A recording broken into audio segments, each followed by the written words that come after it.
I have done several videos about Medal of Honor recipients, some quite famous and some lesser known.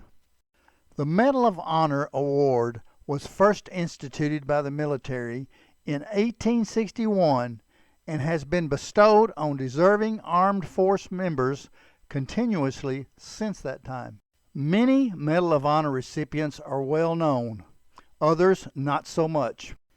This is the story of one of those lesser-known recipients, Leander Herron, whose deeds of courage and valor took place in the early days of the existence of the Medal of Honor.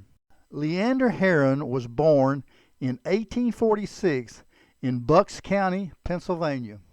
He joined the Union Army at age 16 and served with the 83rd Pennsylvania Infantry in the Civil War. He was a man of slight build, being only 5 foot 1 inch tall and weighing around 100 pounds when he enlisted. He fought in several Civil War battles, including Appomattox at the end of the war. He mustered out of the Army in 1865, but decided to re-enlist in 1867 and was assigned first to Fort Dodge and then to Fort Larned, both in Kansas.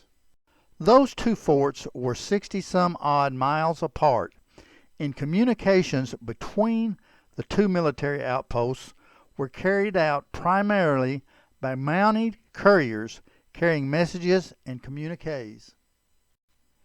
Herron volunteered to carry dispatches between the two forts.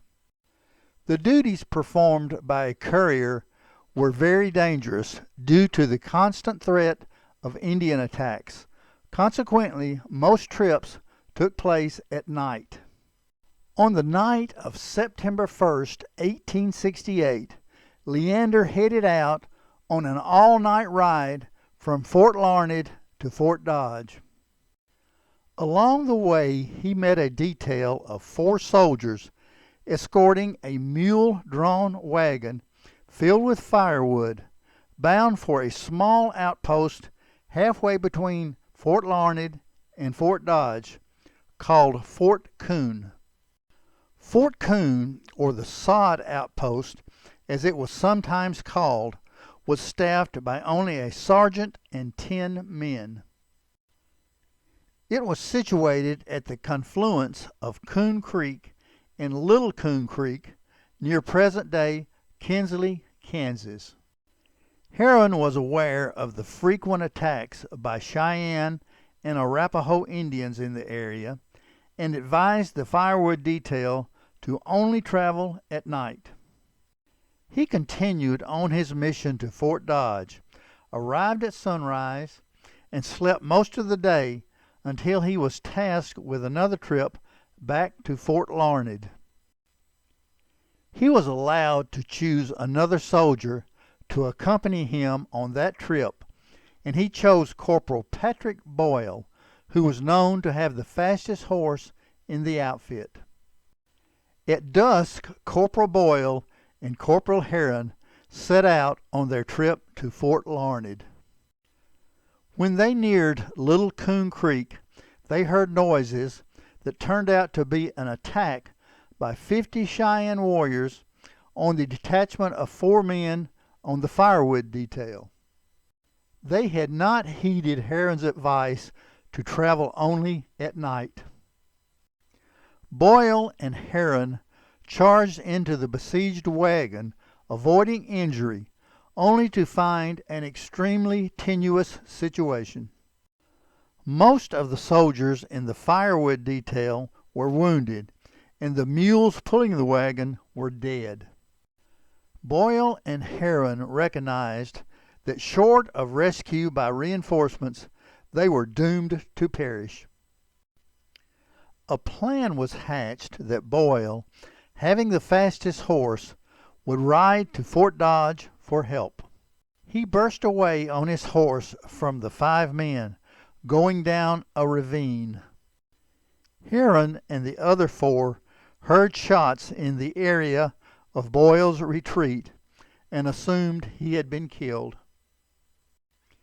The Indians continued their relentless attacks, and injuries to 3 of the men precluded them from being able to shoot and help with their defense.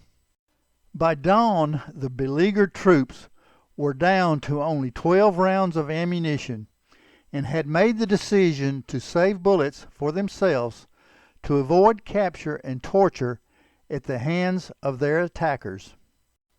Just as it looked like all was lost, Boyle and a column of soldiers came riding up. Boyle had made it through after all. Within an hour, a second column of soldiers arrived, and the Indians made a hasty retreat.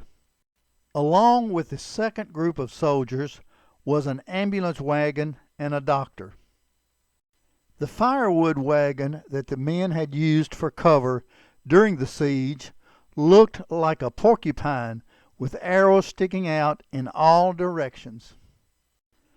Miraculously, all the soldiers survived the ordeal, including Herron, who escaped without injuries. Leander Herron mustered out of the Army for a second time in 1870. He returned to Pennsylvania before moving to St. Paul, Nebraska, then back to Pennsylvania, and then a final move to Nebraska, where he lived out a long life. General Philip Sheridan wrote a glowing report of Leander's heroic efforts at Coon Creek and intended for him to receive the Medal of Honor, but the paperwork was never submitted. In 1916, a law was enacted giving veterans additional pension money. In applying for the pension, Herron read that Medal of Honor recipients would receive an extra $10 per month. Recalling the written praise General Sheridan had given on his behalf, and that he had also been recommended for the Medal of Honor, he mentioned those facts in his application for the pension money. That got a military investigation started, and a year later, nearly a half-century after his heroic feats on Little Coon Creek, Leander received the Medal of Honor. He also received a citation along with the medal, which read, quote, "While detailed as mail courier from Fort Dodge, Herron voluntarily went to the assistance of 4 enlisted men who were attacked by about 50 Indians at some distance from the fort, and remained with them until the party was relieved." End quote. By that time, Corporal Boyle, who had received similar praise from General Sheridan, had died, and since medals of honor at that time were rarely bestowed on dead persons, Boyle was not reviewed for a similar award. On November 11, 1921, Herron attended the dedication of the Tomb of the Unknown Soldier and proudly wore his Medal of Honor. On April 5, 1937, Leander Herron died at the age of 90 in St. Paul, Nebraska, and is interred there in the Elmwood Cemetery. If you enjoyed this video, give a thumbs up, click on the bell for notifications of future videos, and most importantly, subscribe to the channel. As always, thanks for watching.